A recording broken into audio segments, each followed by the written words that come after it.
Hello and welcome back, listeners, to the Allegendly Podcast, where me and my co-host get a mystery topic coupled with some mystery facts, and it's our job to figure out which facts are real and which facts are fake. My name is Alex, and with as always, is Joe. You're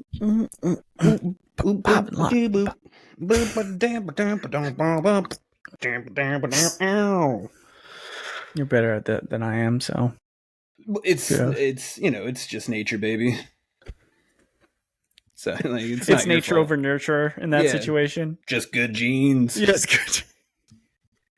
It's good genetics over the hard work and dedication I put in. Apparently, right? Natural genius. I mean, if I tried, I'd just blow you away. So, I like to didn't want to give it up my all. I like to keep the competition close. So, speaking of getting hurt, this week I gave a challenge to my writer about I want some dark shit, right? To give us a challenge. Cool. To make things entertaining. So we're just going to talk about the debate. Yeah. Oh, yeah. Cool. Well, I don't want to talk about it. That might officially be too dark. It wasn't good. Like, I didn't have high expectations for Biden going into that. You know what I mean? Like, it's not like I thought that he was going to smoke Trump. Mm-hmm. But I thought he was going to make a little bit more of a showing. I knew he was old. But, and Trump existed the exact, like, he was 100% the way that I thought he was going to be. So that's exactly. Oh, boy. Yeah. I mean, I think the main problem was, they had the debate at like 9 o'clock Eastern time. And I'm like, sundowning's a thing. Well, and what I think is kind of funny is the panic that the manufactured panic that Dems had. Instant. Where they were like, we got to find a new candidate. Oh, my God. Right. Oh, and Gavin Newsom was doing interviews within 20 minutes. Oh, he was like, well, I mean, it wasn't a great showing. I'm just sitting here in California just in case. Just in case. If he wanted to run, he would have ran already. I mean, yeah, he's a 2028 guy. So. Yeah, he's him and Pete Buttigieg, right? Mm-hmm. They ran before, or at least talked about running. Yeah, and that's just to set him up for a future showing. So 100%. Yeah, but yeah, I like the manufactured. Like, oh my God, we gotta find a new candidate. I'm like. Like literally the last 4 years they presided over, record-breaking economy, non-deficit spending for the first time in a long time, and probably fucking since maybe Obama. Maybe, I don't know. It's been insane. But what about the immigrants, Alex? Yeah. That's what we all know this is what this is about. I mean, shit, in Arizona, we're just getting stampeded. Oh, you can't even live. It's like I go outside, right, and I just want to enjoy my neighborhood, and I just can't. Mostly because I don't go outside because of the sun. But other than that, besides that, I'm sure if you went outside, of course, if I went outside, it's a war zone. Yeah, war zone. Good. Yeah, I see it on the news. At least once a year, something happens. So, I mean, up here in Washington, riots. Oh, dude. Riots over those sweet You basically live in Ukraine. Jobs. You are in Ukraine right now. That's where you basically. Live. There's very little difference. So, well, that being said, and we're just seething with depression right now. You ready to get to the topic and see how bad this is going to be? Hey, look, I brought in a depressing topic because I know you. Like, you're like, give me crazies like derivative Tolkien novels. So, like, I wanted to give some stakes. I love it. Okay. All right, I can handle this. You want to dance? I was like, I swear there's going to be some author that's like J.R. Taylor, and you're like, motherfucker. I can't do it. I can't do it. This is too dark. This is the darkest timeline. Darkest timeline. All right. Well, his wizard Randolph showed up. You're like, mother fuck. Just Randolph. Randolph the Red. Barry the Blue Wizard. It's so great. Lodo Grabbins. They got big hands. Yeah. Yeah, they got big furry hands. It's tiny little feet. Great. Starts flipping shelves. Yeah, I'd go nuts, dude. I'd lose my mind. All right. So let's get to this. Today's podcast topic is dark disasters. Okay. All right. Get ready for some doozies. Like some gut. I told the writer, make it difficult. Sweet. Here's the thing. It's kind of hard to gauge. You and I both have different capacities of compassion, right? Yeah. There are certain things that it's not that I don't care. It just doesn't hit me the same way as it does you, right? And then like we've had podcasts where like you think it's hilarious that teen like fucking nailed the shaft in the chest, and you think that like fuck him. Yep. You're like throwing a fit, fuck him. And I'm like, well, that sucks. Nope. A bright future cut down of a golf tantrum. It's not bright anymore. But then, like, 4 people die saving 1 puppy, and you're just like, it's a sad day. Heroes. Give those people medals. So, I'm interested to see. I don't know a lot about disasters like Hurricane Katrina, I know. Mount St. Helens, Pompeii. Right. Other, like, the Challenger explosion. Sure. Other than that, though, I'm not very fluent in disaster lore. We're not very fluent in most things, hence the show. You know what? I don't want to hear it, though, because every once in a while, a question will come up, and you're like, I just watched a documentary on that. Like, how many fucking documentaries did you watch? I watched 0 documentaries this year. Well, okay, so, like, my 2 a year. Shut up. It's more than 2. Don't you trying to downplay it? I will downplay it. I will downplay it. There's a documentary on right now. Shut up. All right. Well, let's see what we're dealing with. So, fact number 1. Which of the following did not contribute to the high death toll of the Great Johnston Flood of 1889? This is in Pennsylvania. Of course. Everybody knows about the Great Jonestown Flood. Sorry. Johnstown? It's Johnstown. Johnstown's flood. I was like, Jonestown was something very different. Maybe that's there. Yeah. So, okay. But we got to keep in mind this did not contribute to the high death toll.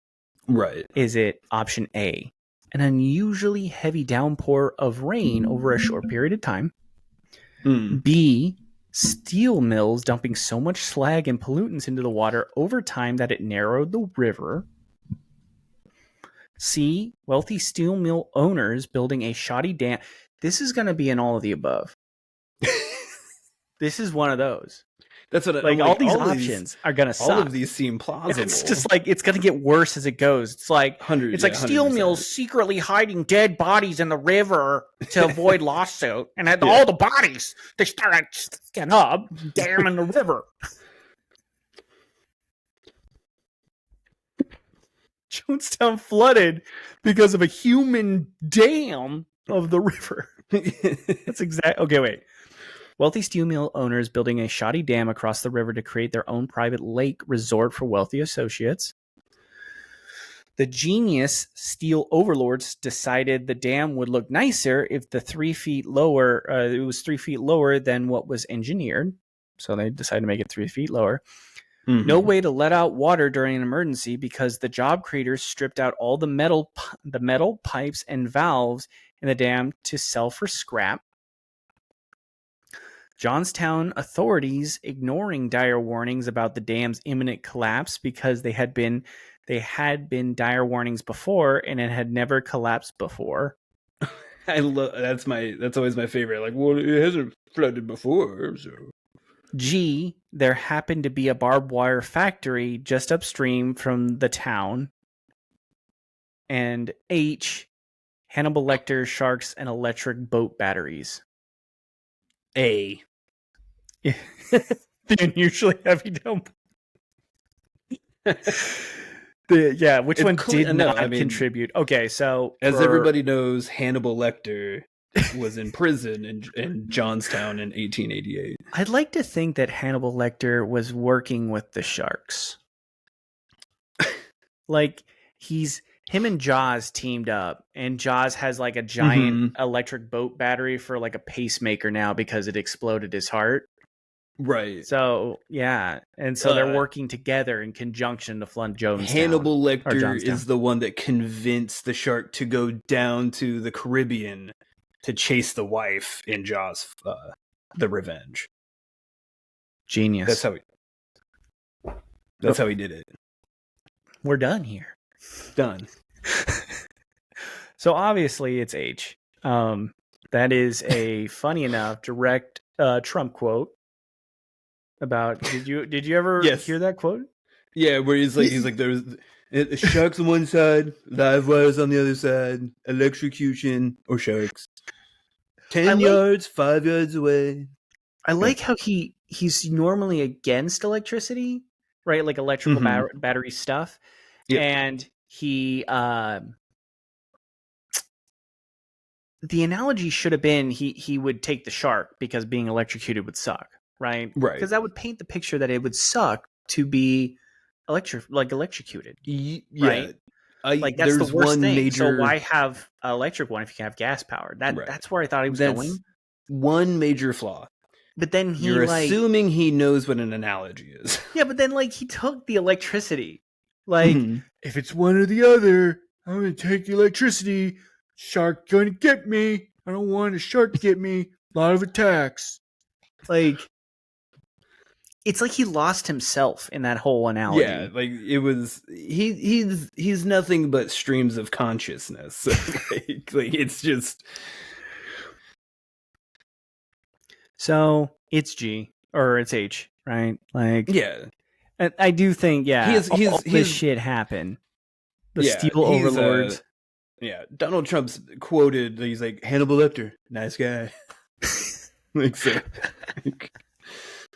I do think that he got confused on who Hannibal Lecter was. I think he thought it was that John Voight guy or whatever. Rock the Voight. Oh, we got to Rock the Voight 2024. I guarantee you he thought it was him. And that's why he's like, Hannibal Lecter. Nobody seems to really like this guy anymore. You notice that? And it's like... He once went down to the jungle. No more anacondas. Biggest anaconda you ever big seen. Guy, biggest strong you guy, ever seen. Covered in saliva. Wink. I don't like talking about that scene. That scene fucked me up as a kid. One side of the boat, big giant snake. The other side, couple D-cell batteries. You gotta give me the batteries. 40-foot anaconda on one side. You got a couple of T batteries on the other side. What are you gonna do? Big ones. Boombox. Remember boomboxes? I remember boomboxes. 19 D-cell batteries. John Voight. He's sitting in the middle. He has to make a decision. Yep. What's he gonna take? He's gonna take the anaconda? Yeah. You don't want to fall in the water with 19 D-level batteries. Okay? Yep. I put 12 John Voights on the wall. Immigration problem solved. The problem with Biden's bill is there wasn't enough John Voights included in on the bill. Look, my wall plan had at least a dozen, if not 24 John Voights.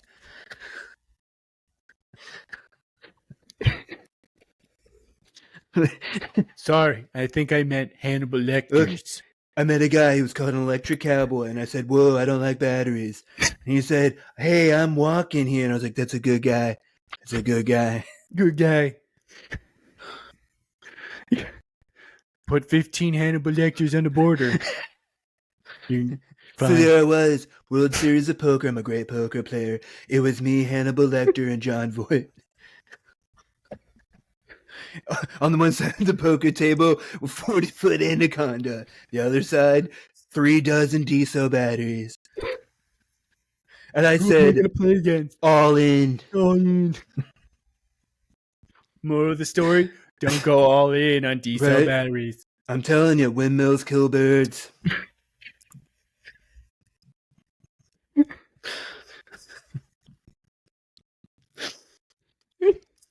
Yeah, I mean, he would say like, yeah, no, it's. I have no follow up on that because it's Hannibal Lecter sharks. Yeah. Oh yeah. All right. It's probably that one. It's probably best answer. Am I 100%? Probably not. All right, here we go. We're gonna go H for fact number 1. 3, 2, 1. Bam!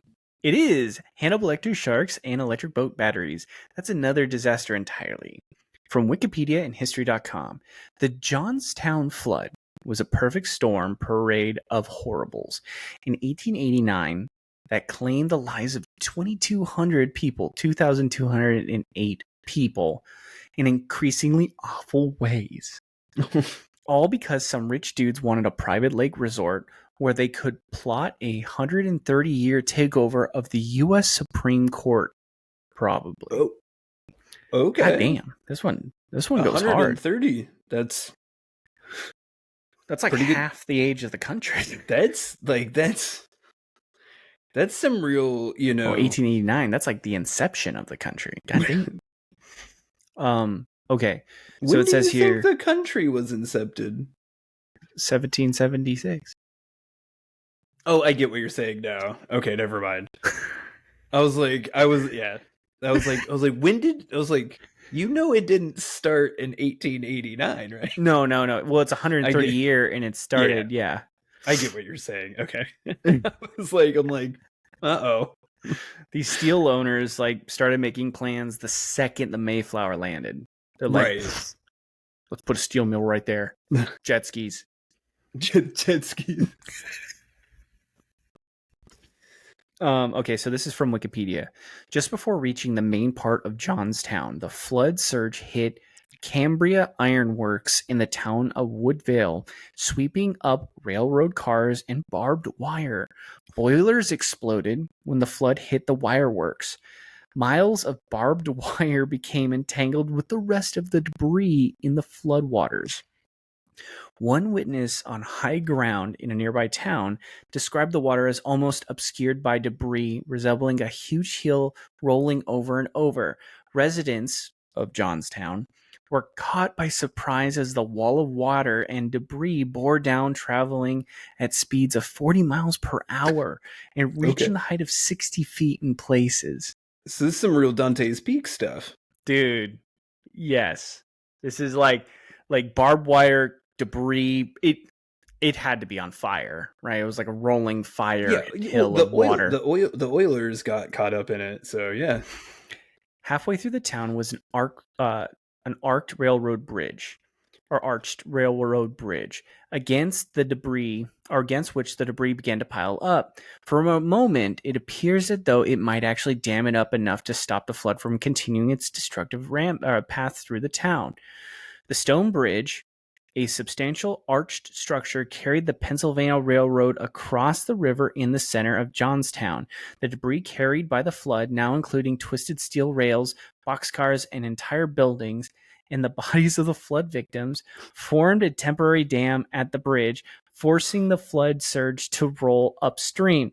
Eventually, gravity caused the surge to return to the bridge, resulting in a second wave that hit the city from a different direction. Oh my God. Some people who had been washed downstream became trapped in an inferno as the debris that had piled up against the bridge caught fire. At least 80 people died there. The fire burned for 3 days. Dude. In the aftermath, after the flood water receded, the pile of debris covered 30 acres and reached 70 feet in height. It took workers 3 months to remove the massive debris, and the delay owing in part to the huge quantity of barbed wire from the ironworks entangled in the wreckage. Dynamite was eventually used. Bodies were found as far away as Cincinnati, Ohio, about 350 miles away. And as late as 1911, 99 entire families died in the flood, including 396 children, 124 women, and 198 men were widowed. 98 children were orphaned, and one third of the dead, 777 people, were never identified. Dang.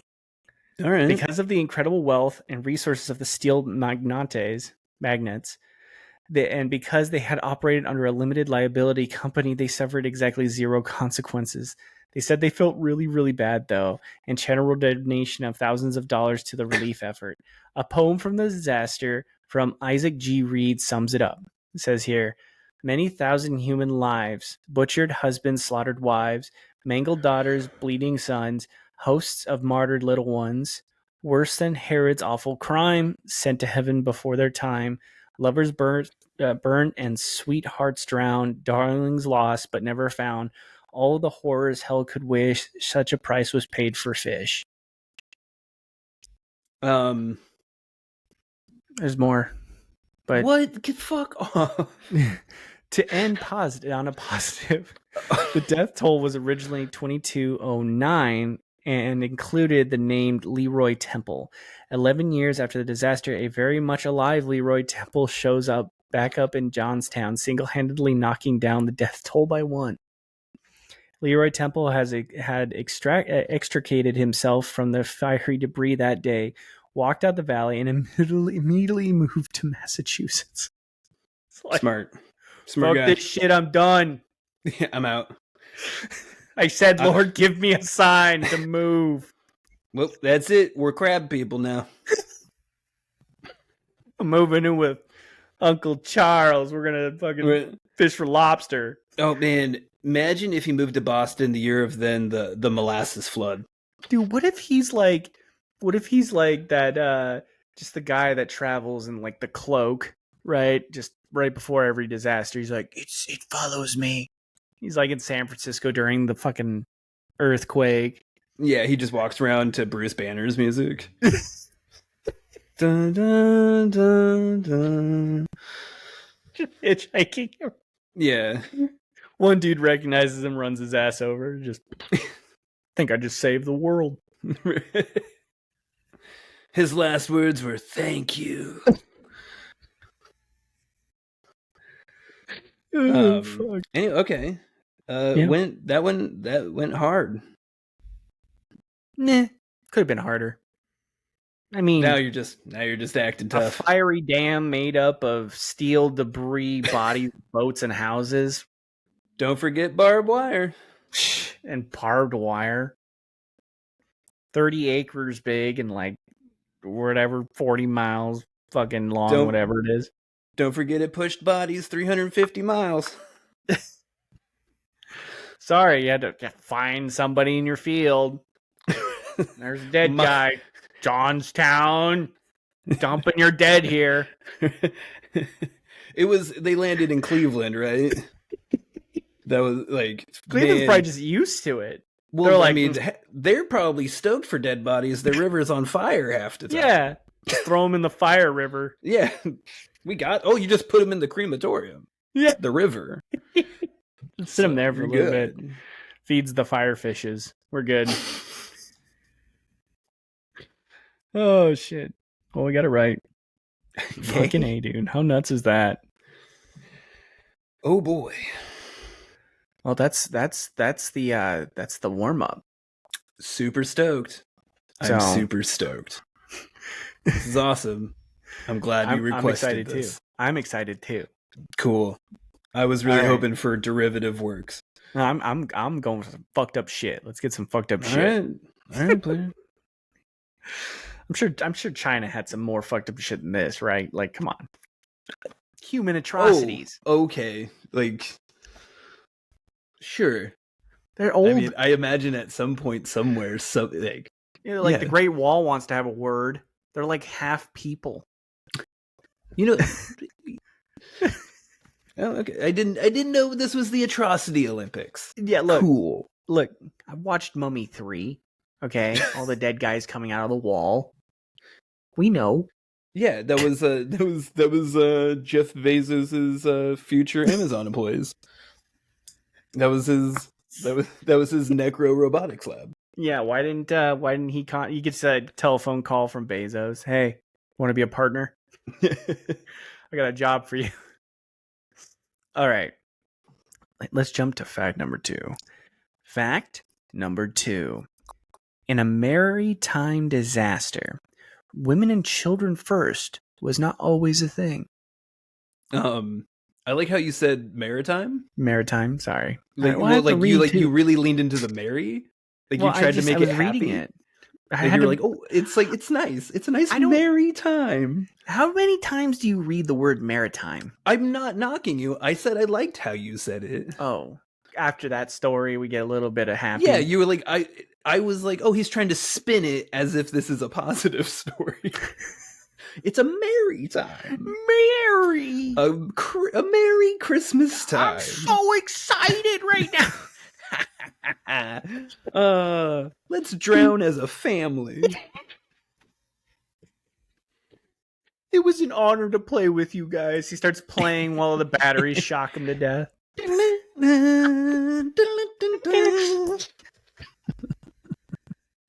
And the shark gets him. Yeah, I always knew the keyboard to be my death. You're playing the guitar. those 3 dozen D-cell batteries. It's more D battery than guitar now. So, women and children first. Was that a thing? What do you think? I mean, how far back are we going? Ancient Greek time? I don't know. Probably not. Maritime disaster. I would say like boats have to exist, right? Yeah. And like it had to be a time when like if women and children first was not always a thing, right? So if we're going way back, you know what I mean? Right. Women and children weren't even allowed on boats at the time. So like we got to try to guess when, you know, when women and children ride boats enough for them to figure out, oh, men and women first. Right. Like, I don't know. You know, like charter boats were probably a thing for a while, right? I mean, you know, people made it to islands, so they had to get there somehow. Yeah. Women and children first was not always a thing.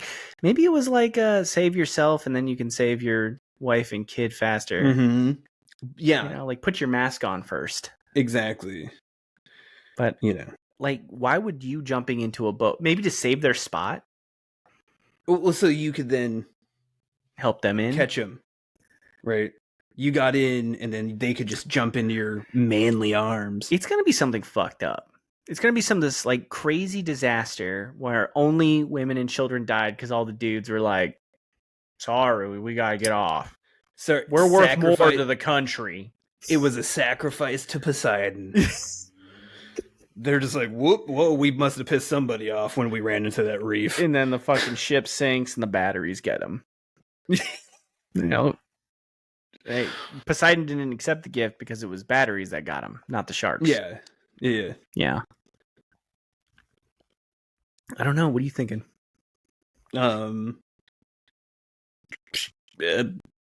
True. All right, let's go true because I think there's going to be a really fucked up thing beside this. I'm leaning on that. Yeah. All right, here we go. We're going to go true for fact number 2. In a maritime disaster, women and children first was not always a thing. 3, 2, 1, bam. It is true. We've all heard about the magnificent ship that sank in the icy Atlantic waters, made extra disastrous by the fact that there were only enough lifeboats for about half the people on board. Mm-hmm. But have you heard about the magnificent ship that sank in the icy Atlantic waters, made extra disastrous by the fact that there were only enough lifeboats for about half the people on board 60 years before that? Off the coast of Canada, where two major Gulf stream currents converge. The weather includes sudden bouts of dense, heavy fog and mist, followed by clear visibility for miles. Ships were not required to reduce their speed in these low visibility conditions, and making good time was a highly desirable trait in a ship captain. Can't see? Fuck it. We'll do our best. Fucking eyeball it, man. There's a ship in front of you. Just tell me. We're in the open ocean. What are we gonna hit? What are we gonna hit? Fucking gas it. I don't know. We gotta get there like 10 minutes before we needs to. Fucking how? You think this cod's gonna get to Newfoundland itself? Think about it. So it says 1854, a French steamer, the SS Vesta, was charging blindly forward when it rammed into a U.S. steamer, the SS Arctic. Okay, the one time there was a boat there. You can't blame me. That boat hit us. You know how I go. 100%. This is how we do it. They should know I go through here at least 110 miles an hour. Says, bear with me through this analogy. You know how they build newer cars with crumple zones, which actually help the passenger stay alive, but can make the crash look unsurvivable. This crash was like a 2017 Honda Civic rear-ending an 88 Caddy on the freeway in fog. So the Caddy, I understood 100% of that. Yeah. The SS Vesta was the smaller vessel. So when it hit the Arctic, the entire front end sheared completely off, making it look like it was in imminent danger. However, the Vesta had an iron hull with segmented interior counterparts. So even though the whole front end was blown straight the fuck off, the damage was largely contained. It stayed afloat. Meanwhile, the 88 Caddy it rammed into looks relatively unscathed. The captain's first impression the ship was relatively uninjured. To most of the passengers on board, the bump seemed slight. In the saloon, one passenger perceived a slight shock, although it was scarcely more than a tremor or a quiver. Neither of us entertained the idea at the time that the Arctic has sustained injury. The driver of the Caddy, the Arctic, gets out to help people in the Civic because their whole front end is gone, and it looks like an unsurvivable wreck. But the Civic had airbags and crumple zones, so even though the front end evaporated, everyone was safe. For now, make a note though, we will come back to this. The Caddy driver looks over. His bumper just fell off, exposing the massive hole in the gas tank, pierced by an enormous iron spear that mounted the front of all Honda Civics in this analogy. While the Arctic was larger, it had a wooden hull and no segmented counterparts. So when it got hit below the waterline, the water could just fill the entire open ship. Bigger boat, older, shittier design. Caddy driver realizes it's his ride that's fucked. Decides to try to gun it for land while the engine is still sputtering to save his passengers. The optics are terrible, though, because it looks like the Arctic just peeled away from the scene of an accident and doesn't even exchange insurance information. You could probably figure out the Arctic Caddy doesn't even make it a quarter mile down the road before the engine catches fire and passengers are scrambling to get out.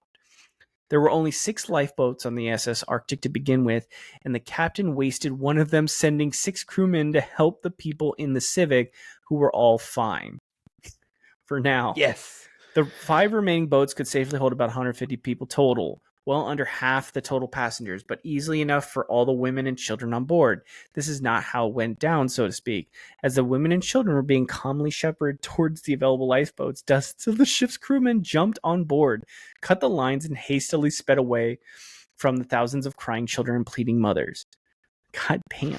Despite the captain's effort to give women passengers priority, it was again rushed by crew and male passengers who thrust aside the waiting women and cut the boat adrift from the ship while it was only partially filled.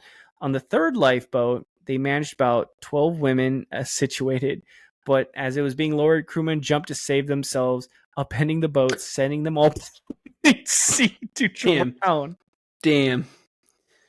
I was almost on their side. No, and like 12 women out of all these boats, out of 150 people possible, I was like, 12 women, and then a bunch of dudes, like a bunch of fucking Andrew Tates that are like, I'm the main character.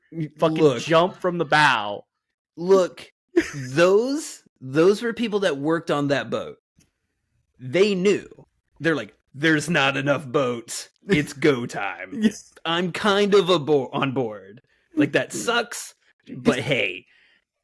I was kind of on their side until they tipped the boat. You can't tip the boat, dog.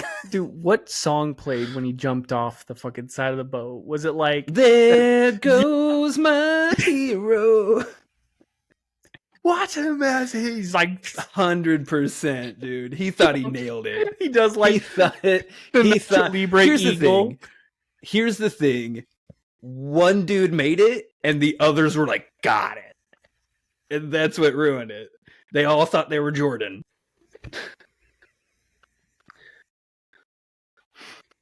It's fucked up. All while like women and children are crying on this ship. Yep. Look, I was pun intended, I was on board until 6 dudes did a party foul in the wave pool. They just fucking jumped for it. One dude cannonballed it just to be a dick. He's like, I'm gonna die. Porkins, no! Just shatters the boat, splits it in two. All right, so it says here, now down to just 2 lifeboats and 300 people, a group of the ship's engineers quietly approached one and said they needed to go and make a final attempt at plugging the leaks. Anyone who questioned their intentions or attempted to board the boat was threatened with firearms. With ample food and water, this boat left the lifeboat half full, occupied entirely by the engine room staff. Spoiler alert, they lied. You know this part. One boat left for 300 people. Captain valiantly decides to go down with the ship, but survives. One brave soul goes down firing cannons at 1 minute intervals, sacrificing himself to give everyone else their best chance of being rescued. Badass. There's the guy. That's the guy right there. That's just that. Yeah. Well, I thought he was being a dick. I thought he was just shooting at people. It's like, I'm going down. Like, that's where I thought this story was going to go. Aiming for the other boats. He's like, you motherfucker. Fucking hate the Foo Fighters. No, it sounded like he went down shooting that cannon so that somebody somewhere would hear it and come. Right. As everyone knows, cannons are also flares. Yes. Common knowledge. Obviously. Of 400 passengers and crew, 88 people in the SS Arctic survived. 0 of them were women and children. One passenger was the captain's own 11-year-old disabled son, who he brought along the trip because he thought the fresh air would be good for his health. While initially surviving the plunge along with his father, a wooden plank shot out of the water from the sinking debris, striking the child in the head, killing him instantly. Oh my god. That sucks. Oh god. Why did you do this to us? Okay, in the defense, like... No. What you're doing right now is you're being a dude jumping onto a boat. He's being a good dad. This freaking podcast was floating along perfectly fine. And you were just like, here goes my hero. He was trying to be a good dad. He's like, the fresh air. Oh my god. Help him. And then fucking...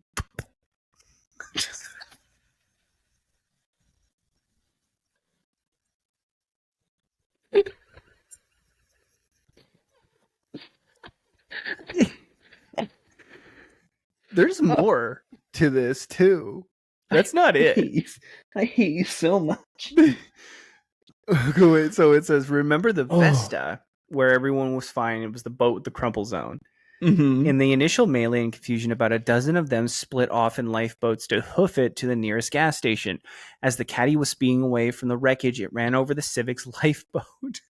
lifeboat on the shoulder, killing all survivors except one dude who dove into the water. Oh, shit.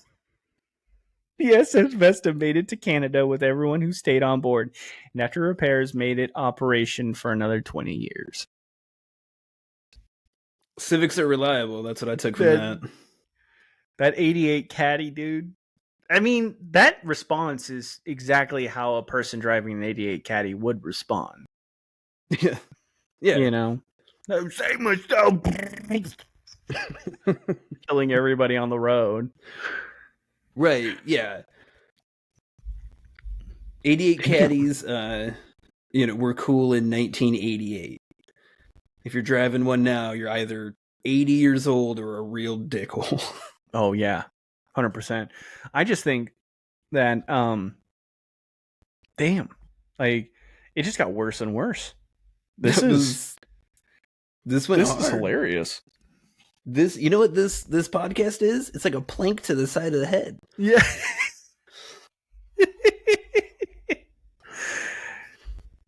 I wish it was more like a, fresh sea breeze air to help clear my allergies. Yeah.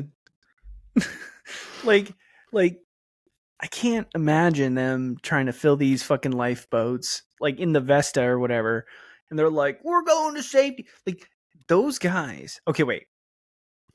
I'm good with imagining them getting their asses run over, because if you think of how they reacted in the Arctic, the USS Arctic, where it's like all the dudes are pushing over men or women and children to get on these lifeboats, that's what happened to those guys. Those guys were the first off the boat. They left everybody else. And then they get their asses blasted by fucking the SS Arctic. Except for one Indiana Jones dude that's just like, fuck. Right, yeah. He grabbed his hat at the last second. Yeah, right. Right off the wave. Mm-hmm. So I'm really happy those guys got run over. I'm, just saying it. I'm glad that you're glad. I just, God, the Arctic, dude, they blitzed it for land. At that point, you just fucking ground it, right? Like, it doesn't matter. At that point, you're I imagine you're like, hey, let's all get in lifeboats. Where That's are what they you're supposed again? to do? Canada? Yeah. I mean, if it's North Canada, off the coast of Canada, where two major Gulf streams converge, I mean, depends on where in Canada, because, like, if you're up north, you're dead. It's so cold. Yeah, I imagine. I mean, you're on ground now, but you're going to freeze to death. Yeah. I mean, I guess they could live in the boat. Arctic, right? Yeah. So. But, like, if they're, like, right by, like, Quebec, I mean, there's probably a town a couple 100 miles away or something like that. You could probably hoof it. Like, Quebec's not next to the ocean, right? I thought it was. Am I thinking of a different? I don't think it is. Well, what's off the coast of Canada? There's like Newfoundland and Newfoundland coast. It was the Newfoundland Finland coast. So, yeah. I was like, I thought French Canada was more inland Canada. Yeah, they got. You need parkas there. Yeah, somewhere close. Mittens. I mean, I'm sure, like, at some point you gotta fucking. Somebody had to be designing a ship and said this ship can carry 300 people. But we're gonna put enough lifeboats for 150. Yeah. Like, where did these ships calculations calculate that other 150 people go? Like, they're gonna die on the ship? The reason they could get to 300 people is because they didn't have they made the room by removing the boats. I see. So the boat probably should have only had 175 people. You know what's funny? So I was on a cruise like a couple years back, and they have lifeboats on the side. Yeah. It does not look like enough lifeboats. They assure us there are enough lifeboats. It doesn't look like enough lifeboats. Like, but you secretly were planning on planking a kid, huh? I was gonna jump to a ship. I'd jump to a nice off the top, just like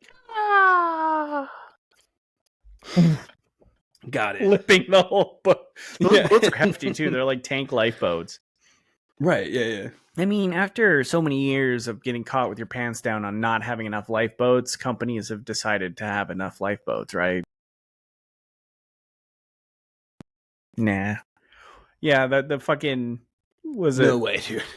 Carnival cruises, they're just like, we can board 10,000 people. Mm-hmm. But why make enough lifeboats? We should just have 7,000 lifeboats. Right. Well, we all know the wait staff doesn't count, so... Leaving the massage therapists, women and children. Yeah.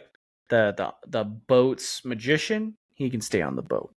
In his quarter. Obviously. Well, dude, and like Thursday night's headliner, he's got a tight 5. So we're going to need some chuckles. Oh, shit. Well, we got it right. Fucking go us. Sweet. Fucking sucks to be them. Not our fault. Sucks to suck. That's what those guys said when they jumped off that boat. They're like, sucks to be them, dog. While they're jumping, sucks to suck. Nailed it. Here's the thing, though. If all 6 dudes made it, heroes. Like, if they didn't topple the boat, that's some cool shit. Like you said, one dude did it and he made it. That's probably why the rest of them did it. Yeah. 100%. Like, look, they thought they were the Harlem Globetrotters. They were clearly the Washington Generals. Oh, shit. 3 of the boats just disappeared. So they probably just didn't make it anyways. There could be like a group of wild people out somewhere in Canada right now that are just survivors of that group. On a rock. They're on a rock fighting polar bears.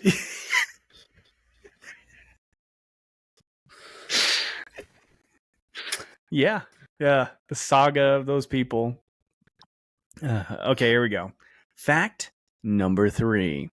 The Great Smog of London, 1952, was caused by loads of nutty slack.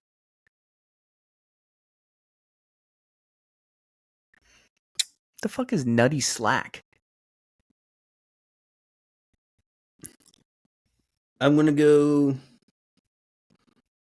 trousers with a nut pocket. Yeah, that's your best guess. You know, that was a terrible. That was your best guess. I'm sorry. That's what caused fog in 1952. I'm sorry. Like I'm sure this great smog that came in probably killed a bunch of people because of their slacks. The loads of nutty slack. Yeah, look, I'm tired. I was stretching for a joke, and I'm 2 cups of coffee in, man. Look, there was a lot of slack in them nutties. So you just jumped onto the boat with me, dude. On that one, I did. I feel like I took a plank to the face. Oh shit! I started a joke. I didn't have a punchline, and then it just got awkward. And I'm like, you got to say something. I just go with. I roll with it. I'm like, you got it, Joe. That's a very good joke. Woof. Woof. So what do you think nutty slack is? Like, do you think it's like I don't know. Nutty slack sounds like a British boxer. Hey, loads of nutty slack. I got £5 on nutty slack. These nutty slacks. Maybe a racehorse. Ooh, yeah. 10 to 1. Oh my god, on nutty slack. Oh my god, dude! The smog was created because they were melting them into glue, throwing them in live. Yeah, just dropping them in. It's got to be a manufacturer disaster. It always blows my mind how much damage. Yeah, the early industrial age. A nutty slack's probably like a fucking British candy or something. And like the wafer, it's the wafer nutter factory butter caught fire. Yeah, the Nutter Butter bar. That's why they had to rebrand before they were nutty slacks. Yeah, you want to know why you take a break with a Kit Kat? Yeah, it's because the factory split in 2 and it caught up fucking smog in London. Yeah, as it opened a hellhole. I literally have nothing to go against this.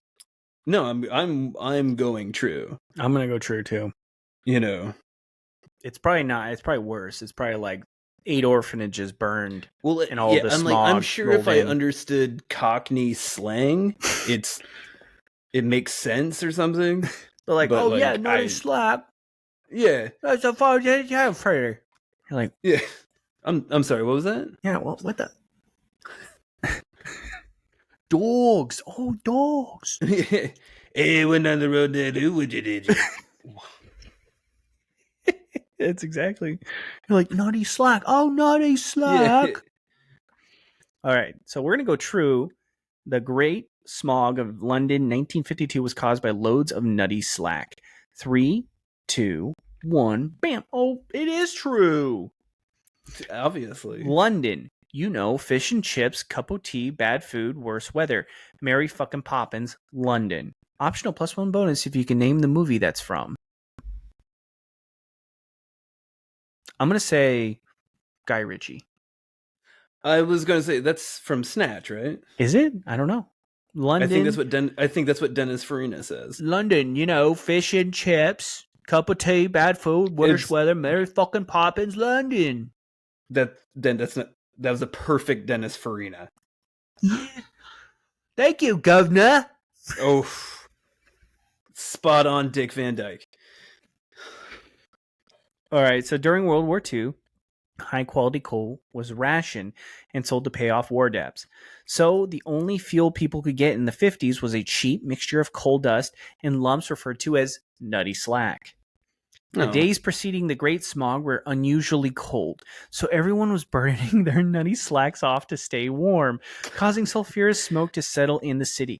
These merged in the already problematic car, bus, and train exhausts. Dude, this is recent. World War II. Yeah. This is in like the 40s. 1950. It said 1950, right? Yeah, 1952. You're right. Sorry. Yeah. I guess we've been talking about so many old things. I guess didn't think of it. 1952. My grandparents could have heard about nutty slack. Yeah. Yeah.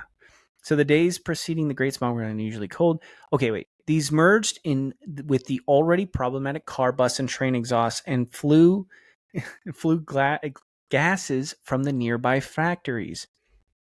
At peak nasty, the sky reportedly looked like pea soup and contained smoke particles, fluorine compounds, and sulfur dioxide, which converted into sulfuric acid and embedded in the fog droplets. When the sun evaporated, the water molecules in the acid fog, it left behind a low, highly concentrated sulfuric acid in the air. While there wasn't a panic, Londoners were used to terrible fog and air pollution. It was quite disruptive. Public transportation stopped. Driving was impossible. Ambulance services were unavailable. Concerts and sporting events were canceled, eventually making its way indoors. They're like, soccer can't go on. Sulfuric acid in the air. Spot on. You know how they love to call it soccer. Oh, you're right. Football. Yeah, I was like, the second it hit the football stadium or the pitch or whatever, that's when it got serious. That's like we gotta clean up the air. Soccer. Mm-hmm. Yeah. Yep. Nailed it. Okay, so over the 4 days, 4,000 people dropped dead of respiratory illnesses. Why? 4 days. That's 1,000 a day. That's mostly very young, older, and that's infirm. COVID numbers. Yeah. Deaths remained elevated for months afterward, but blamed on a flu, probably. More recent research suggests the death toll was probably closer to 12,000. So that's what you get when you recklessly spread your nutty slack around town. Obviously, that was God's punishment for being immoral coal sluts. You know, we make jokes, but like for real, that was a message for one time. Somewhere. Probably in Louisiana. You ever hear of those nutty slacks? Hits his podium. Londoners are dying. No? No. No? You don't think so? No. Well, fine. Whatever. Fuck you. All right. Fine. Oh, I get it. When Joe nosedives a joke, it's But when I don't laugh at a joke, okay. Yeah. Okay. All right. I see how this is now. No, I saw you fight back the laughter. Yeah. Yes. Yeah, I saw it. I was so good. You were I sat through that impersonation after impersonation, and I didn't say anything. Listen. Except attaboy. I give 110% in my performances. All right. Yeah. I saw. So I saw 110%. The writers texted us and said the dark is getting to you. We're fighting them. This is what the disasters want. This is yeah. This is the darkest timeline. Ooh, that was the nutty slack of jokes. I'm sorry. Man, look, I'm not comparing our journey with Nutty Slacks to their journey to Nutty Slacks, but I think we can safely say that Nutty Slacks takes no prisoners. It doesn't. Like, it has affected us all. It's quite literally acid. Yeah, like it screwed us over from the beginning. Like, what I don't understand is you have acid droplets, sulfuric acid droplets. Mm-hmm. Now I know it's not like Joker acid from the fucking comic books, right? That just like dissolves everything. Sure. I know that like sulfuric acid, you have to leave it on your skin for a set amount of time and it can do damage. It can burn you, mm-hmm. right? But I thought it was faster than like you have to leave it on for a day. You know what I mean? I'm sure it's not great.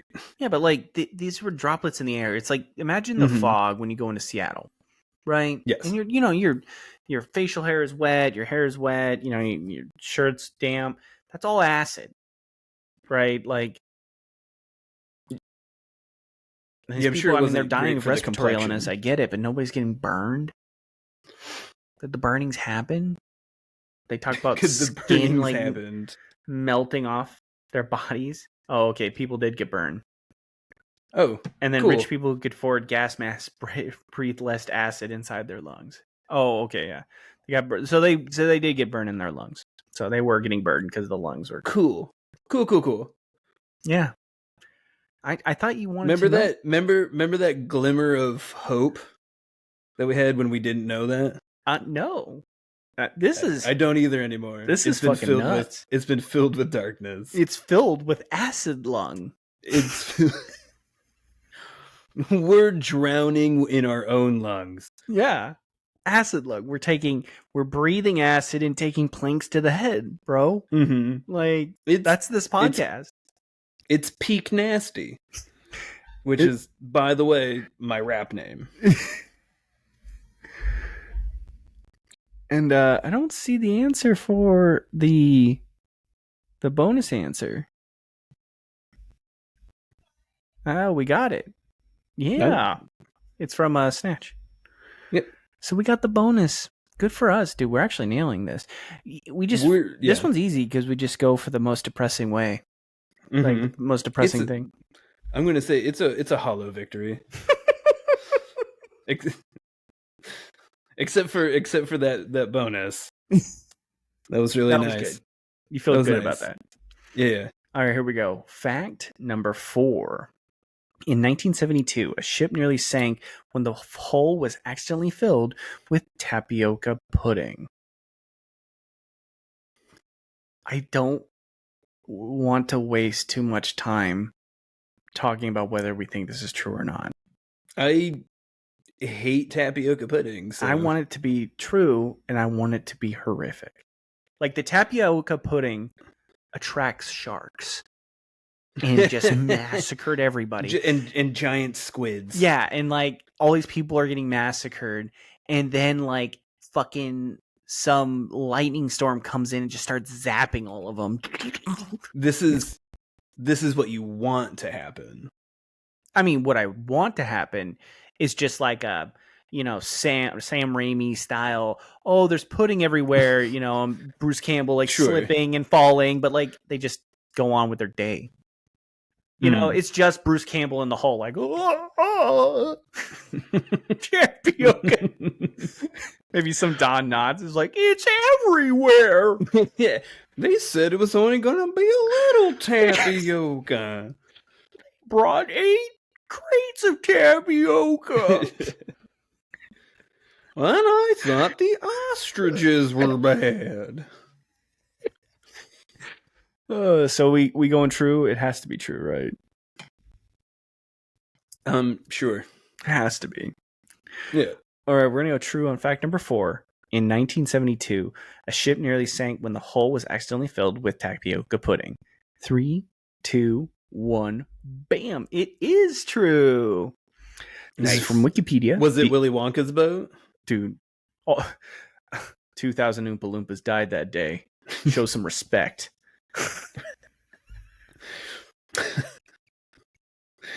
They died drowning in tapioca. They were trying to save the chocolate. They're trying, yeah. They knew it didn't mix. Could you imagine the ship going down and they're just like, Oompa Doompa Doompa Oompa Loompa Doopity.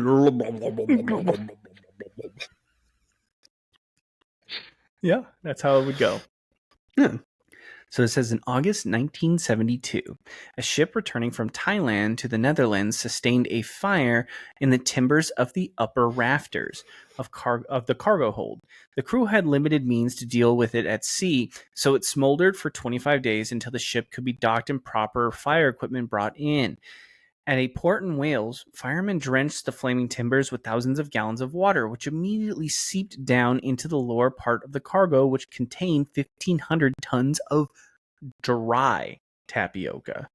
Ooh. They're rehydrating this bitch. Mm-hmm. The starch immediately began to expand, and the heat from the fire turned the ship into a giant steam oven, in which they accidentally began cooking the biggest tapioca pudding of all time. I'm going to take a break there. All right, I like this. I kind of want the ship to explode, nobody to be hurt, and just like raining delicious tapioca pudding. And it's like homelessness for a day was fed. Yeah. That's what I want. You want the joyous version of the Stay Puft Marshmallow Man. Yeah, right. What's going to happen here is the pressure's going to blow the thing, and it's going to blow hot tapioca on everybody, and they're going to burn to death. Like that guy in the Ghostbusters. That dude's dead. Like, oh, yeah. Molten fucking marshmallow. Unless it was fluff. He knew the risks when he joined the EPA. It's a dangerous game you play on the EPA Everybody side. knows that, yeah. You are risking your life. You can't even get health insurance. Shit. So it says here, the pressure of the expanding pudding had almost too much for the ship to bear and was threatening to split the seams. Their initial thought was to haul it out by truck, but then estimated it would take 200 to 500 trucks to remove it. And then, then there's the problem of where to put 500 truckloads of sticky white tapioca. There are no follow-up reports, which was a point of contention for one reader of Kingston Daily Freeman newspaper, who wrote a letter to the editor and put in his best of the year column. Right? From Agreed. What information is available, it sounds like the crisis was averted naturally and anticlimactically when the swelling of the tapioca just began to subside on its own, and it never quite got to the point of bursting out. The decision was made to send the ship on its original destination and let the Dutch deal with it. I mean, this shit. Somebody with a pipe made that decision, right? Like, worse than death. Send them out. Yeah. I do believe it's the Dutch's problem, do. I didn't see anything. Yeah. Yeah. I got some tapioca put in front of your mum. You greedy Dutch bastard. Yeah, dude, the tapioca just nobody died in this story. That's nice. Nobody died. A little brevity goes a long way. When you said 200 trucks, I just imagined cement trucks. Just like fucking just churning tapioca pudding on the road. Delivering it to all the... They're like, rations for everyone. Just dumping payloads of tapioca pudding onto people. Just delivering it to a slip and slide. Right now, there's a Dutch newspaper not reporting on the historical significance of the already pre-hydrated tapioca pudding that they got. I 100% agree with the guy that wrote in, like, we need answers here. Somebody call what happened. Get the president on the line, have him call over to the Dutch, get a status. Right. I need to know about the smelting accidents. We sent you tapioca. You send us pudding. Yeah. All I have received is defeat. Foiled once again by those Americans. Yeah. Oh my God. Well, we got it right. We are 5 for 4 right now. Look at us, dude. Go us. All right, here we go. Fact number 5. In 1887, the Bussey Railroad Bridge was constructed over busy central Boston. The corporation hired the best engineers in the country to design it and paid top dollar, and as a result, it is still in use today. That shit fell over. That shit fell on people. 100%. Right? That bridge is not there at all. Oh, I guarantee you there's a memorial there. It was probably built over like poor people's neighborhoods. And it collapsed. This is the baked bean disaster of 1902. This killed. How many people you think? Oh, this killed a person for every day in a year. So 365. There's 365. Except this was a leap year. I'm going to say the disaster was bad, but I'm going to say it's about 30 people are dead. Oh, okay. I'm going to say 30. I have a feeling this ends with how the Red Sox got their name.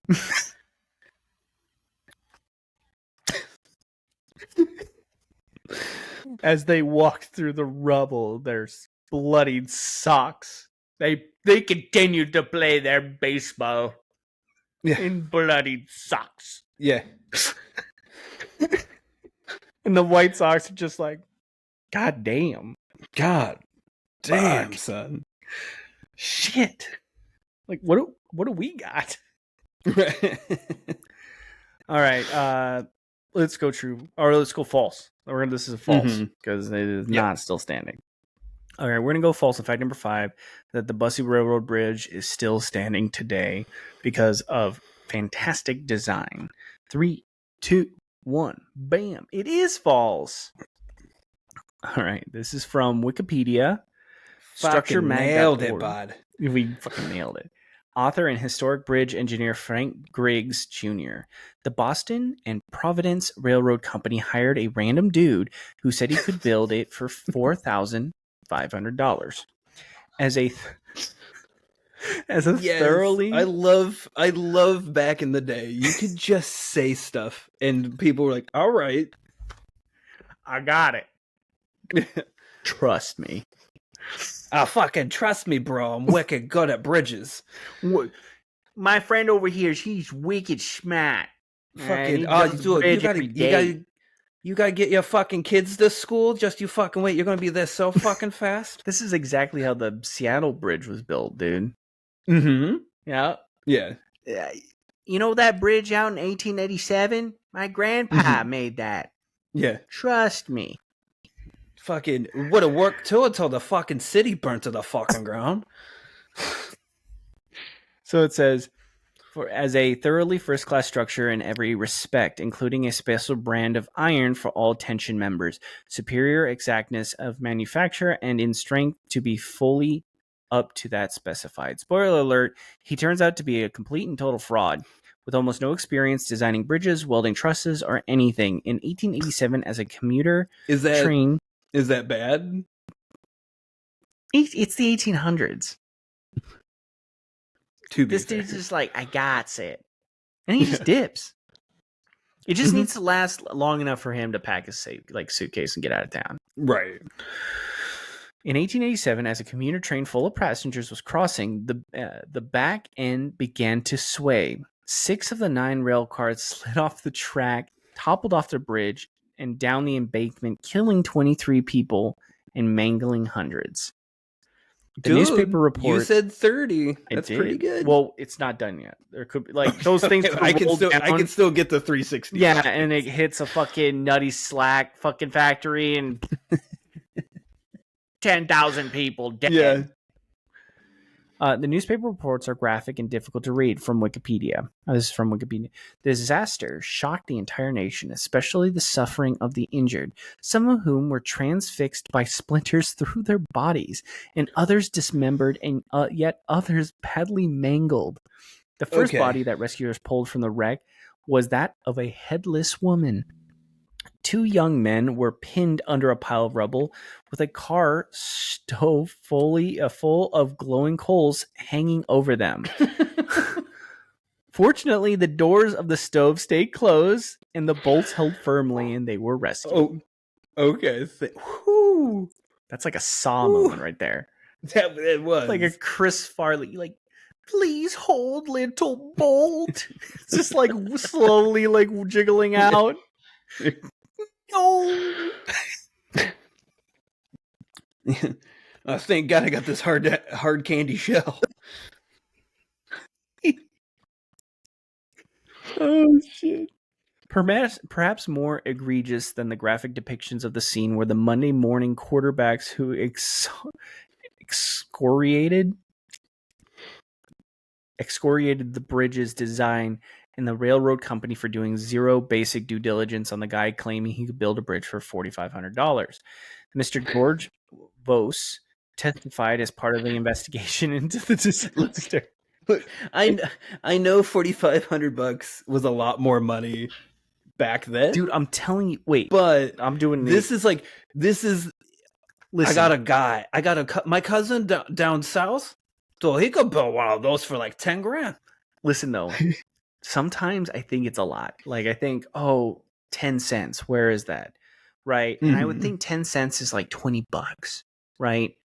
No, 10 cents is like $1.50. Right? Like, yeah, it's changed, but sometimes it's not changed as much as I would think. Like, let's look at that's what I know it was a lot more, but like $4,500, that's like 10 grand today. Yeah, that's what I'm saying. Like, it's like 40 grand. So I built this bridge for you for like 50 G's. Yeah, even if that was $20,000 today, that's not enough for a bridge, dude.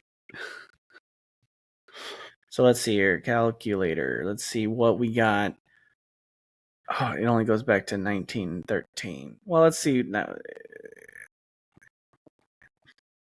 I mean, we'll ballpark it.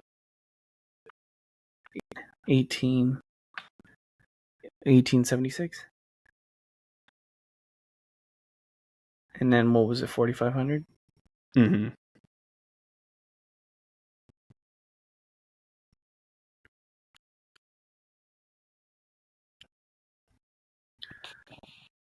Oh, okay. It's a little bit more. So in 1913, $4,500 would equal $142,758 today. It's still not enough for a bridge. Well, that was in 1913. Right. So let's say we times that by 10. That's $1.4 million. Yeah. You're not spending 1.4. Like the bridges, the Seattle Bridge today, that was like probably a fucking, what do you think, $60 million project? It was when it was built, like the newest one that just failed and they had to rebuild it. The patch alone to fix it was like 50 mil. Yeah. And that was just to fix the bridge. Like that wasn't to build it again. Yeah.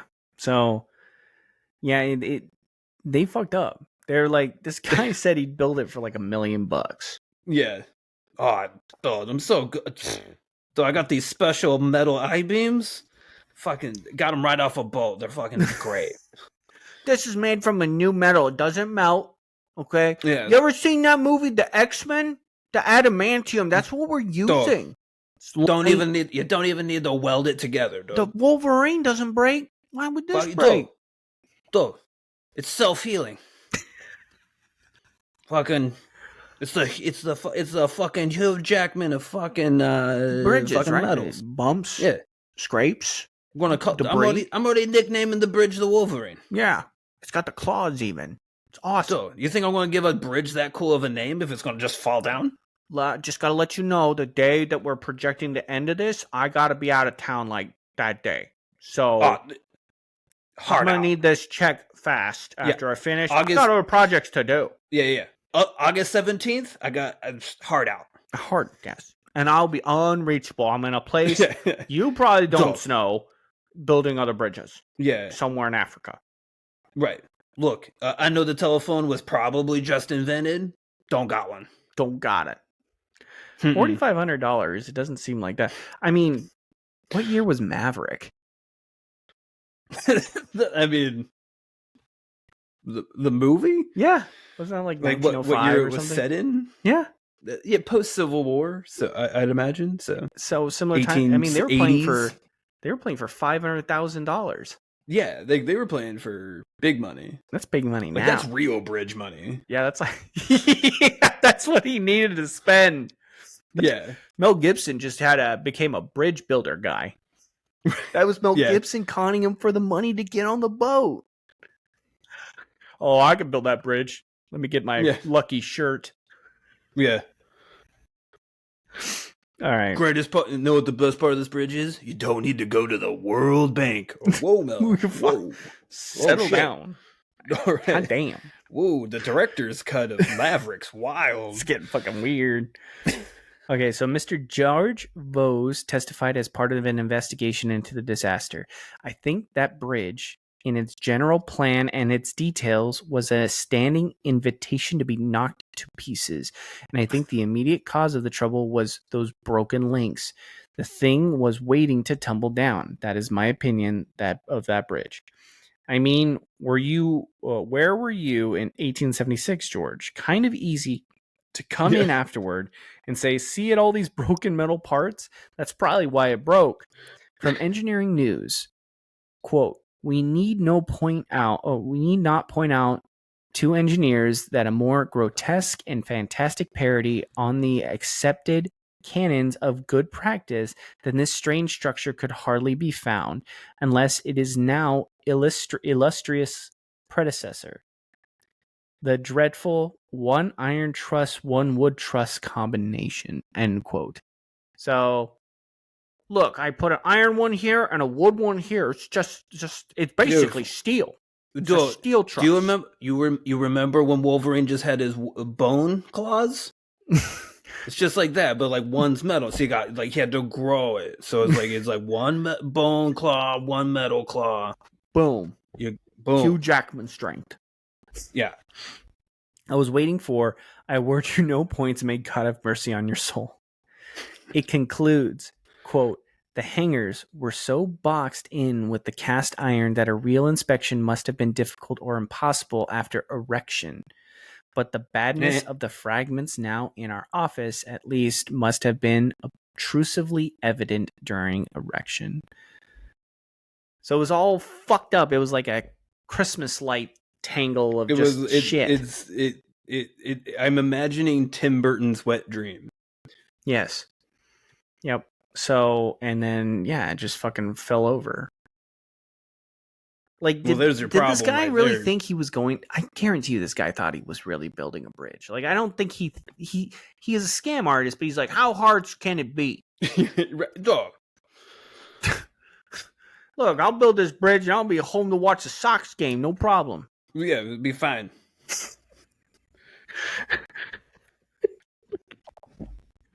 Fuck. Well, we got it right. We got 6 out of 5 this week, and it was hilarious. I mean, a fucking bridge collapsing. It doesn't get any funnier than that. Classic. Falling. Yeah. Classic comedy. I'm still wondering. Abbott and Costello meet the Lithuania. Did they find the head of the lady? They never told us that. Oh, yeah. Quick side note. I'm going to go with, if it impales you, that's not a splinter. Well, I mean, maybe at that time their lives were so hard that it was more common than it Oh is. no, it's fine. Let me just pull that right back out. Hold on, let me Walk just that one off. break it off at the tip here. Yeah, Slide out. Oh, it's cool. My cousin Larry got 3 of these one year. Yeah, I know a guy that built the bridge. He says he's a doctor too. I'm gonna go see him. Yeah, it's great. He'll stitch me up, no problem. Dude, he said it was only $5. $5 stitch. It's a great deal. You're not gonna get a better deal. God, dude. Yeah, these are some fucked up shit, dude. For some reason, the nutty slack is the one that just I can't get over. Just people fucking drowning in sulfuric acid, dude. Yeah, that one's There's a lot of hats on hats this week. They just kind of kept adding up. It's bad. It's very bad. It wasn't great. I hope you're happy. You got your wish. Yeah. Do you feel good? I feel good. I think the writer needs more dark shit. She can bring it. Oh, it's good. Cool. How do you feel? Do you feel good? Not great. I'm gonna go with not great.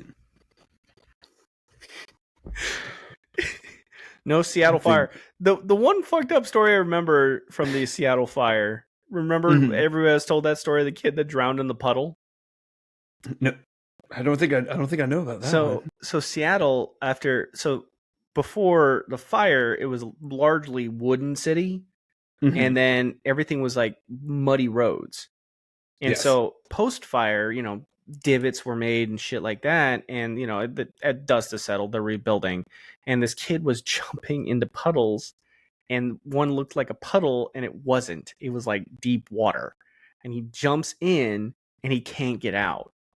Literally fucking drowned. You don't remember that? No. Yeah. No, up, dude. Dude, that's crazy. Well, if it makes you feel better, modern Seattle is built on top of his corpse. I'm sure he had a proper burial because that's where the story comes from. Like the U.S. bank's on it now. Yeah, serious. Yeah. So that's part of Dead Body Avenue out in Seattle. Yeah, it's on the corner of Dead Body and Puddle. Yeah. We used to call it Dead Body Alley, but that turned out to not be PC, so then we started calling it Chinatown, but I guess that's gone too. It's not PC either. Yeah. The Asian district, I guess, will settle on that for now. Right. Oh, fuck. All right, you wanna close this one out?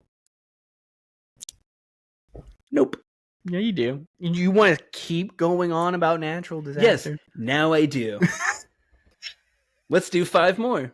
Let's do 5 more of this. Yes, yeah. That's what I got. Orphanages coming up. Here we go. No, I'm good. I'm tapping. I'm tapping out. That's it. Subscribe. Hit the buttons. Do the things. Click the bells. We'll be on here. We're on the TikToks. We're elsewhere.